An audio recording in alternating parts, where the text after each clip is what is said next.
There are laws in this universe that do not shout their existence. They whisper through patterns, through cause and effect, through the gentle unfolding of life itself. How universal laws reward faith is a journey into these subtle yet powerful laws, the invisible threads that bind creation, thought, and destiny together. The book reminds us that faith is not blind belief, it is the deep knowing that life is governed by intelligence, order, and purpose far greater than our understanding. From the very first pages, the author invites us to see faith not as religion, but as a vibrational alignment, a resonance with what we cannot yet see but trust exists. Faith is the bridge between the seen and the unseen, between what we desire and what we ultimately receive. The universe, the book teaches, does not respond to words, but to the frequency of our conviction. The story centers on individuals who, in moments of doubt, despair, or uncertainty, choose faith over fear, and in doing so, align with the higher order of things. Through their journeys, we see that every setback was never a punishment, but a redirection. Every delay, a test of endurance. Every closed door, an invitation to strengthen the inner belief that something better is unfolding behind the scenes. One of the most profound insights from the book is that faith activates universal law. Just as gravity pulls everything downward regardless of who we are, the law of faith draws toward us the essence of what we believe in our hearts. It is an impartial law, it rewards both belief and disbelief equally. If you believe in lack, the law confirms it.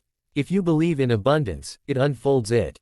The universe mirrors not what we wish for, but what we believe we are worthy of. The book illustrates this through a simple but powerful story, a woman named Layla who dreams of starting her own business but faces repeated failures. Each time she loses hope, things spiral downward, clients cancel, partnerships break, and opportunities vanish. But the moment she begins to surrender her fears and choose trust, not in luck, but in the divine timing of life, doors begin to open in unexpected ways. A forgotten friend introduces her to a mentor. A chance conversation leads to funding. Faith, the author explains, is not passive waiting, it is active alignment. When we believe, we begin to act differently, with calmness, with gratitude, with quiet confidence, and those vibrations become the signal that calls the universe to respond. Another core principle woven throughout the book is the law of correspondence, the truth that our outer world reflects our inner world. The author reminds us that if chaos surrounds us, it is not to punish us but to reveal the disharmony within. The moment we choose peace within, the external world begins to mirror that serenity back. Faith, therefore, is an inner equilibrium. It's saying, even if the outer picture looks empty, I trust that the masterpiece is still being painted. Real-life stories bring these laws to life. The author recounts a man who, after losing his job, chooses gratitude instead of bitterness. Each day, he writes in a journal, "Thank you for the opportunity that is already mine." Weeks later, a new role emerges, one better aligned with his purpose and creativity. To the casual observer, it looks like coincidence. But as the book beautifully clarifies, coincidence is just the universe choosing to remain anonymous. The heart of the message is this: faith is the magnet of creation. When we act, think, and speak from a place of trust, we set in motion invisible forces that orchestrate outcomes we could never plan ourselves. The book urges readers to shift from fear-based living to faith-based living, not because life will always be easy, but because faith transforms how we walk through difficulty. The storms don't cease immediately, but the believer learns to dance in the rain. In a deeply emotional section, the author reflects on moments when faith seems hardest, the nights of silence, unanswered prayers, and prolonged waiting. Here, the book becomes more than philosophy, it becomes soul counsel. It teaches that faith is most powerful when nothing seems to be working. Because in that emptiness, we are forced to look beyond appearances and connect with the unseen intelligence guiding everything. The book calls this the invisible hand of harmony, the divine order behind apparent chaos. One of the most transformative lessons comes from the law of gestation, the idea that everything in creation has its own time to mature. Just as a seed cannot bloom the day after it's planted, our dreams too have their gestation period.